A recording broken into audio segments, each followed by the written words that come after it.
এই ধরনের টুর্নামেন্টে আমার খেলার সুযোগ হয়নি। রাজশাহী কিন্তু আমাদের বাংলাদেশ ক্রিকেটের হাব। আমি এই বাচ্চাদের সাথে এই প্রথম আসলাম, বাচ্চাদের দেখলাম, সত্যি কথা বহুত ইয়াং, এদের ট্যালেন্টটা অনেক ইম্পর্টেন্ট বাংলাদেশের জন্য। এটার মাধ্যমে যেটা হবে, তৃণমূলেই তারা ম্যাচের সংখ্যাটা তারা বেশি খেলতে পারছে। পাইপলাইনটা লম্বা করার জন্যই আমাদের এই প্রক্রিয়াটা আসলে আমরা এখান থেকেই চয়েস করব যে নেক্সট জেনারেশন কীভাবে তৈরি হয়। খুব ভালো একটি টুর্নামেন্ট। আমি একটু আগে যেটা বলছিলাম যে আসলে এই ধরনের টুর্নামেন্টে আমার খেলার সুযোগ হয়নি, তো ক্রিকেট বোর্ডকে অবশ্যই ধন্যবাদ জানাতে হয় যে এরকম একটা টুর্নামেন্ট, এক্সট্রা একটা টুর্নামেন্ট বাচ্চাদের জন্য আয়োজন করা, এটা একটা অনেক ভালো উদ্যোগ এবং আমার মনে হয় যে এখান থেকে অনেক ভালো ভালো ক্রিকেটার ভবিষ্যতে উঠে আসবে।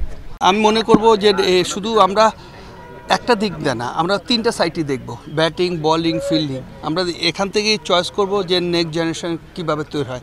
আর এটা কিন্তু বাংলাদেশে প্রথম যে এই ধরনের একটা টুর্নামেন্ট করার দৃষ্টিকে, তা আমি মনে করি আলহামদুলিল্লাহ এটা আপনারা মিডিয়া আছেন বা আমরা আছি, যদি আমরা কন্টিনিউ চালাতে পারি, তা আমি মনে করি বাংলাদেশি প্লেয়ারের অভাব হবে না। বাট আমি ফিল করি, আমি এই বাচ্চাদের সাথে এই প্রথম আসলাম, বাচ্চাদের দেখলাম, সত্যি কথা বহুত ইয়াং, এদের ট্যালেন্টটা অনেক ইম্পর্টেন্ট বাংলাদেশের জন্য। এদের বোঝা যাচ্ছে যে হ্যাঁ, এরা কিন্তু ক্রিকেটের জন্য হাংরি, তো এই হাংরি প্লেয়ার দরকার।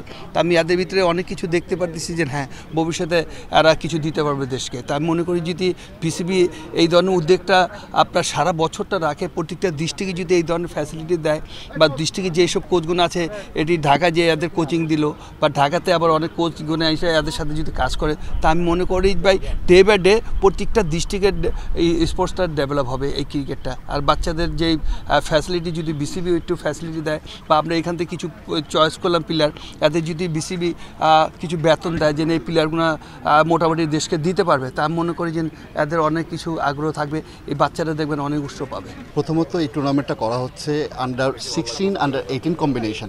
প্রতিটা দলে অনূর্ধ্ব 18 দলের 8 জন এবং অনূর্ধ্ব 16 দলের 6 জন খেলোয়াড় আছেন।